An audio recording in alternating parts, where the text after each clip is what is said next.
নমস্কার, গল্প সমগ্র চ্যানেলে আজকে আপনাদের কাছে নিবেদন সুমিত কুমার বর্ধনের লেখা মৃতের মৃত্যু।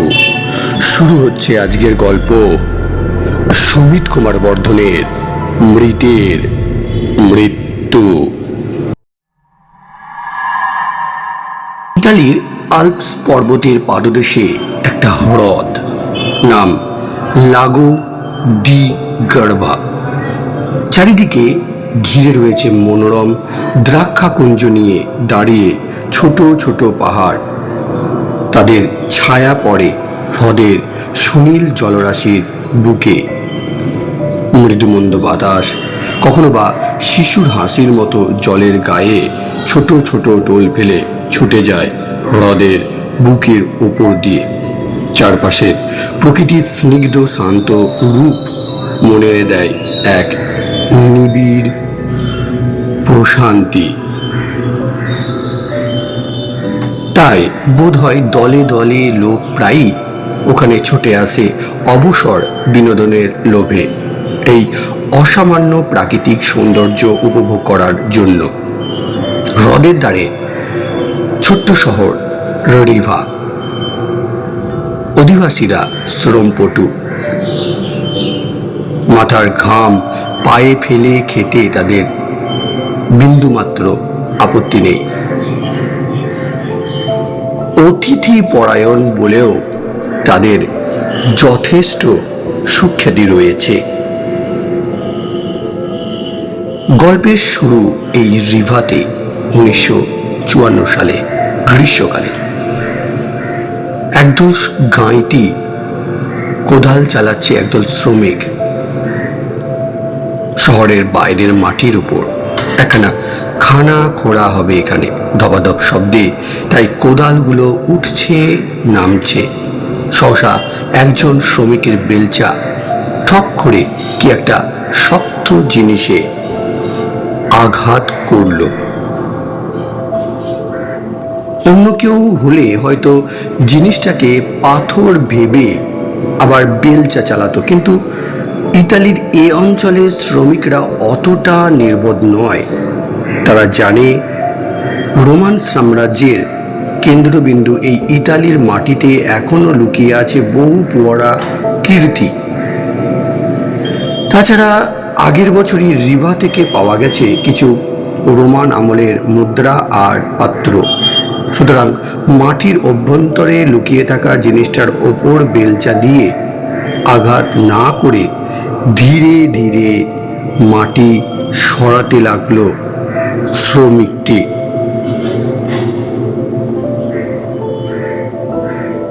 ধৈর্য নিয়ে খানিকক্ষণ কাজ করার পর দৃষ্টিগোচর হলো বস্তুটি। শ্রমিকদের ডেকে আনলো সে জিনিসটা দেখানোর জন্য। জিনিসটার উপরটুকু দেখা যাচ্ছে নানা রকম কারুকাজ করা সেখানে। পাথরের তৈরি বলেই মনে হয়, রোমান আমলের বলে মনে হচ্ছে না, মন্তব্য করলো একজন শ্রমিক। অন্যেরা নিচু হয়ে মনোযোগ দিল মাটি সরিয়ে জিনিসটাকে মুক্ত করার জন্যে। মিনিট 10 পরিশ্রম করবার পর বেরিয়ে এলো বস্তুটি।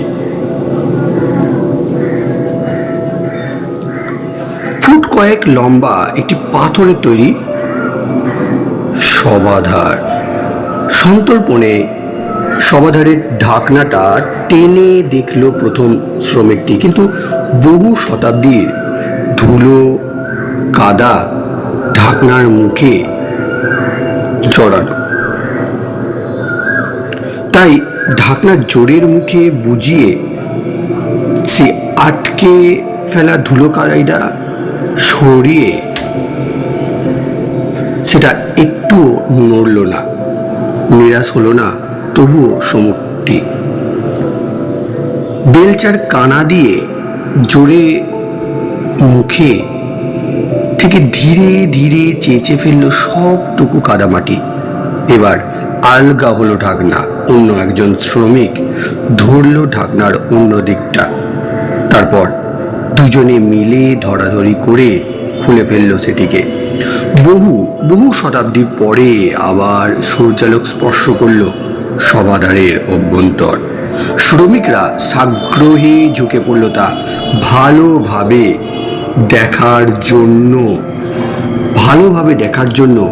শ্রমিকদের কৌতূহল যেন আরো বেড়ে গেল। এ ধরনের পুরনো কোনো সভাধারের মধ্যে মানুষ যা দেখবে বলে আশা করতে পারে তাই ছিল অস্থি সর্বস্ব একটি নরকঙ্কাল। তা দেখে আদৌ কোনো প্রতিক্রিয়া হলো না শ্রমিকদের মনে, কিন্তু প্রত্যেকেই বিস্ময়ে হতবাক অন্য একটি বিষয়ে। কঙ্কালটি মস্তকহীন, সভাধারের মধ্যেও কোনো চিহ্ন নেই লুপ্ত মাথাটির। মুখ চাওয়াচাই করল শ্রমিকরা। কফিনটা রোমান যুবকের বলেই মনে হচ্ছে, কিন্তু লোকটার মাথাটা গেল কোথায়? এরকম একটা খাপছাড়া জায়গাতেই বা কেন কবর দেওয়া হয়েছিল লোকটাকে? টেলিফোনে খবর গেল কর্তৃপক্ষের কাছে। প্রায় 1 ঘন্টা বাদে রিভার মিউজিয়াম থেকে লোক এসে সাবধানে তুলে নিয়ে গেল কফিনার কঙ্কালটিকে। সেদিন রাতের মধ্যে সারা শহরে ছড়িয়ে গেল এই অদ্ভুত আবিষ্কারের খবর। শহরের প্রত্যেকটি লোকের মনে জাগলো সেই একই প্রশ্ন, শবদেহের মাথা কোথায় গেল? প্রত্যেকে সাগ্রহে প্রতীক্ষা করতে লাগলো কোনো বিশেষজ্ঞের মতামতের জন্য। স্থানীয় প্রত্নতাত্ত্বিকেরা অবশ্য খুব তাড়াতাড়ি জানিয়ে দিলেন যে সমাধিটি নিশ্চিতভাবে রোমান আমলের এবং কম করে 1000 বছরের পুরনো। কিন্তু হারানো মাথার রহস্য ভেদ করতে তাদের যথেষ্ট বেগ পেতে হলো। কফিনের চেহারা দেখে একথা মনে হয় না যে কোনো কালে কোনো দুষ্ট লোক কফিন খুলে মুন্ডুটা চুরি করেছে, বরং এমনই জরাজীর্ণ রূপ সেই কফিনের যে মনে হওয়া স্বাভাবিক 1000 বছরের মধ্যে তাতে আর কখনো মানুষের হাত পড়েনি। তবে অনেক ভেবে চিন্তে সমাধানের একটা সূত্র বের করলেন ঐতিহাসিকেরা। সেখানে কোনো রোমান সৈন্য কোনো গুরুতর অন্যায় করলে তাকে শাস্তি দেবার একটা অদ্ভুত প্রথা ছিল। প্রথমে অপরাধীর মুন্ডু ছেদ করা হতো, তারপর মুন্ডুহীন দেহটিকে কবর দিয়ে মুন্ডুটিকে খুঁটিতে পুঁতে রাখা হতো কোনো প্রকাশ্য জায়গায়। সবার চোখের সামনে একটু একটু করে পচে ক্রমে বীভৎস রূপ ধারণ করত সেই মুন্ডুটি। যেন নীরবে হুঁশিয়ার করতো সবাইকে, ওহে বাড়াবাড়ি করো না, তাহলে তোমারও এই দশা হবে। ঐতিহাসিকরা বললেন আবিষ্কৃত কঙ্কালটিও বোধ হয় এইরকম কোনো হতভাগ্যের সমাধান হলো রহস্যের। প্রত্নতাত্ত্বিকেরা এবার ঠিক করলেন সমাধার আর কঙ্কাল রাখা হবে মিউজিয়ামে, দর্শকদের দৃষ্টির সামনে। ধীরে ধীরে সযত্নে পরিষ্কার করা হলো সমাধারটিকে। গা থেকে চেঁচে ফেলা হলো মাটির শেষ চিহ্নটুকু। অস্থিগুলি একসঙ্গে ভালোভাবে জোড়া হলো তার দিয়ে। তারপর কঙ্কালটিকে রাখা হলো মিউজিয়ামের প্রধান হলঘরে। খালি সমাধারটির ঢাকনা বন্ধ করে রাখা হলো কঙ্কালের পাশেই। কয়েকদিন ধরে টুরিস্টরা তো বটেই, স্থানীয় বাসিন্দারা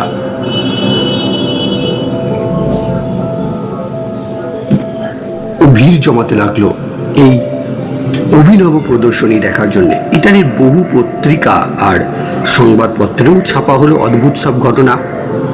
মিউজিয়ামের কিউরেটর বেশ দায়িত্ব জ্ঞান সম্পন্ন মানুষ। রোজ সকালে অন্যরা আসার আগেই মিউজিয়ামে চলে আসেন, তালা টালা খোলেন, সব ঠিকঠাক আছে দেখে তারপরই অনুমতি দেন। কাছেই থাকেন, সকাল সকাল আসতে কোনো অসুবিধা হন না। সেদিন সকালেও তিনি সবার আগেই এসেছেন, তালা খুলেছেন, কিন্তু প্যাসেজ দিয়ে হল ঘরে ঢোকার সঙ্গে সঙ্গেই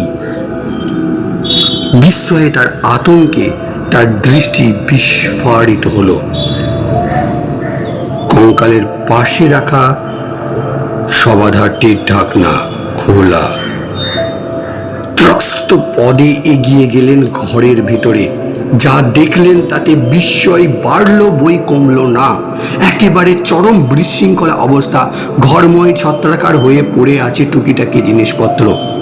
মরিচ পাত্রগুলো কে যেন তাদের স্ট্যান্ড থেকে এদিক ওদিক সরিয়ে রেখেছে। দেওয়ালে ঝোলানো অস্ত্র শস্ত্রগুলো কেউ কে যেন মাটির উপর ছুঁড়ে ফেলেছে। কিন্তু সঙ্গে আর একটা জিনিস দেখে শিউরে উঠলেন তিনি। লোহার প্রেমে ভর দিয়ে কঙ্কালটা তখনও দাঁড়িয়ে, সেটা যেন সামনের দিকে ঈষৎ ঝুঁকে পড়েছে। ঘাবড়ালেন না ভদ্রলোক।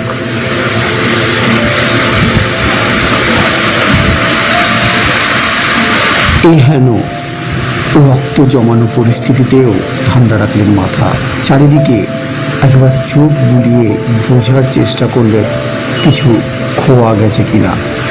না, কিছু হারায়নি বলেই মনে হচ্ছে। অতঃপর পা চালালেন তিনি দ্বাররক্ষীটির উদ্দেশ্যে, যে সারা রাত মিউজিয়াম পাহারা দেয়। জিজ্ঞাসা করলেন তাকে রাতে কিছু আওয়াজ টাওয়াজ শুনেছে কিনা। অবাক হল রক্ষীটি। আওয়াজ? কই না, তেমন কিছু তো শোনেনি।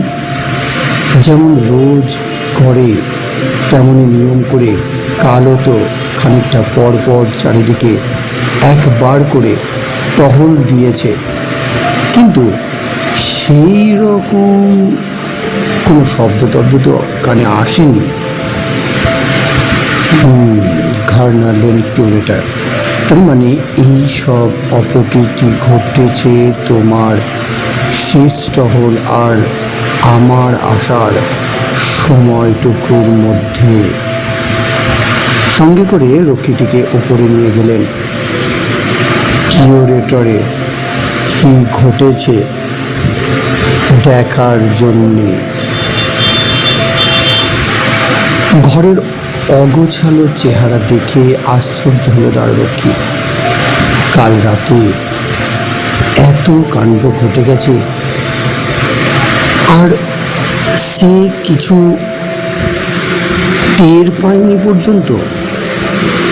বিস্ময়ের ভঙ্গিতে মাথা নাড়তে নাড়তে ঘর থেকে বিদায় নিল সে।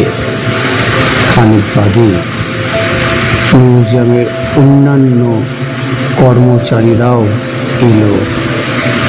এসব কাণ্ড কারখানা দেখে তারাও কম অবাক হলো না। হয়তো এই নিয়েই সারাদিন ধরে জল্পনা টল্পনা চলতে লাগলো। কিন্তু কিউরেটর ভদ্রলোকটি বেশ তৎপর মানুষ, ব্যাপারটাকে বেশি বাড়তে দিলেন না। তাই সঙ্গে সঙ্গেই তিনি কয়েকজনকে নির্দেশ দিলেন ঘরটা ভালো করে পরিষ্কার করে ফেলতে। বাকিদের পাঠালেন গোটা বাড়িটা তন্ন তন্ন করে খুঁজে দেখতে যদি কোনো সূত্র পাওয়া যায়।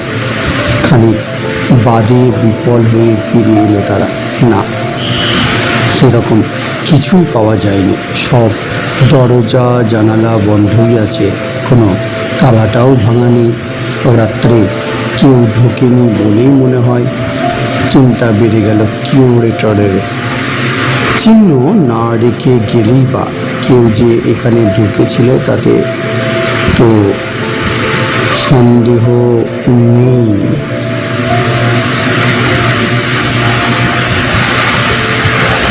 যে পথে ঢুকেছিল সে পথে যদি আবার ঢুকে, সারা মিউজিয়াম তো দামি দামি জিনিসে ভর্তি। ঝুঁকি নিতে রাজি হলেন না তিনি। ঠিক করলেন মিউজিয়ামের সব তালা বদলে ফেলবেন। মিউজিয়ামের কর্মীদের তৎপরতায় সেদিনের মধ্যেই হতশ্রী হলঘরটা আবার আগের রূপ ফিরে পেল। মাটিতে ছড়ানো জিনিসপত্র যথাস্থানে রাখা হলো। সামনে ঝুঁকে থাকা কঙ্কাল আবার আগের মতো সোজা হয়ে দাঁড়ালো।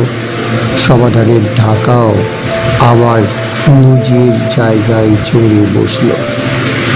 সবই ঠিক হলো, কিন্তু পরের দিন সকালে গিয়ে কি দেখবে সেই চিন্তায় এবং উৎকণ্ঠায় সে রাত্রে মিউজিয়াম কর্মীদের কারোর ভালো করে ঘুমই হলো না। দ্বাররক্ষীটিও রাতের বেশিরভাগ সময় কাটিয়ে দিল হল ঘরে পায়চারি করে। কিউরেটরের রাতে ভালো ঘুম হয়নি, তাই ভোর হতে না হতে তিনি তড়ি ঘড়ি হাজির হলেন। তালা খুলে প্রবেশ করলেন হল ঘরে। না, এবার আর কিচ্ছু ওলটপালট হয়নি, সব আগের মতোই আছে। স্বস্তির নিঃশ্বাস পেলেন কিউরেটর। যাক বাবা, বাঁচা গেছে। পরপর 2টি সপ্তাহ কেটে গেল। সেদিনকার ঘটনার আর পুনরাবৃত্তি ঘটল না। কিউরেটরের মন থেকে প্রায় মুছেই এলো সেদিনের গা ছমছম করা ঘটনার কথা। কিন্তু 3য় সপ্তাহের সোমবার সকালে মিউজিয়ামে ঢুকে প্রথমবারের মতোই শিউরে উঠলেন। ঠিক আগের বারের মতোই ঘরের লণ্ডভণ্ড অবস্থা। সবাধারের ঢাকনা খুলে মাটিতে নামানো কঙ্কালটি সামনে ঝুঁকে রয়েছে। ঘরময় জিনিসপত্র ছড়ানো। এছাড়া আরেকটি নতুন জিনিস চোখে পড়ল তার। কঙ্কালটির পায়ের কাছে পড়ে রয়েছে প্রাচীন একটি রোমান লম্ফ। বিস্মিত হলেন তিনি। এই ধরনের লম্ফ বহু বহু যুগ আগে প্রাচীন রোমের চোর ডাকাতেরা ব্যবহার করত।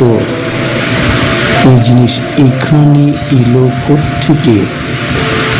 মিউজিয়ামে তো ছিল না, কিন্তু অবাক হতে হয়তো তখনও একটু বাকি ছিল।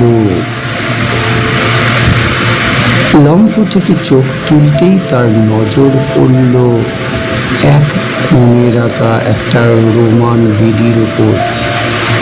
সেখানে কারোর হস্তক্ষেপ ঘটেছে।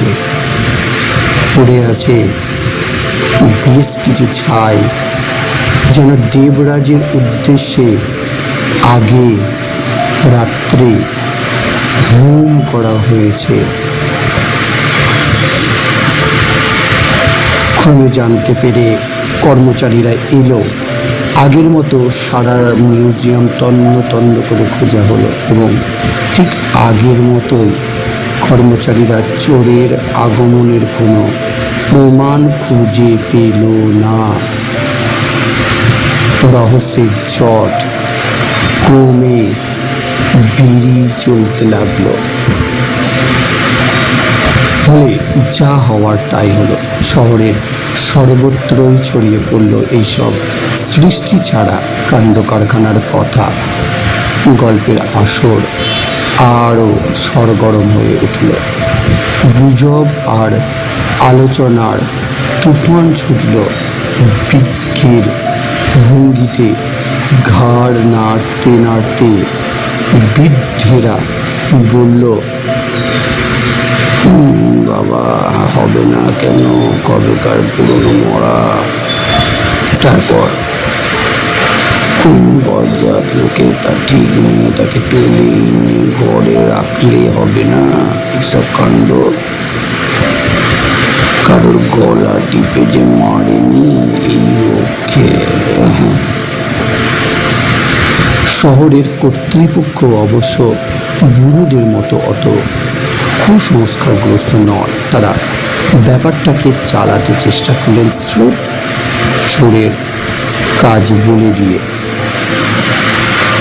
কিন্তু একটা ব্যাপারের ব্যাখ্যা তারা কিছুতেই দিতে পারলেন না। দুবারই কিন্তু কিছু চুরি যায়নি। এমন বোকা কোনো চোর নেই যে দুবার কোনো চিহ্ন না রেখে চুরি করতে ঢুকেও কিছু না নিয়ে পিঠ টান দেবে। বিশেষত যখন মিউজিয়ামে যেসব জিনিসপত্র আছে তার দাম লক্ষ লক্ষ টাকা। শেষ হলো আজকের দ্বিতীয় পর্ব। পরবর্তী পর্বের জন্য এবং অন্তিম পর্বের জন্য অতি অবশ্যই চ্যানেলটির সঙ্গে জুড়ে থাকবেন। ধন্যবাদ।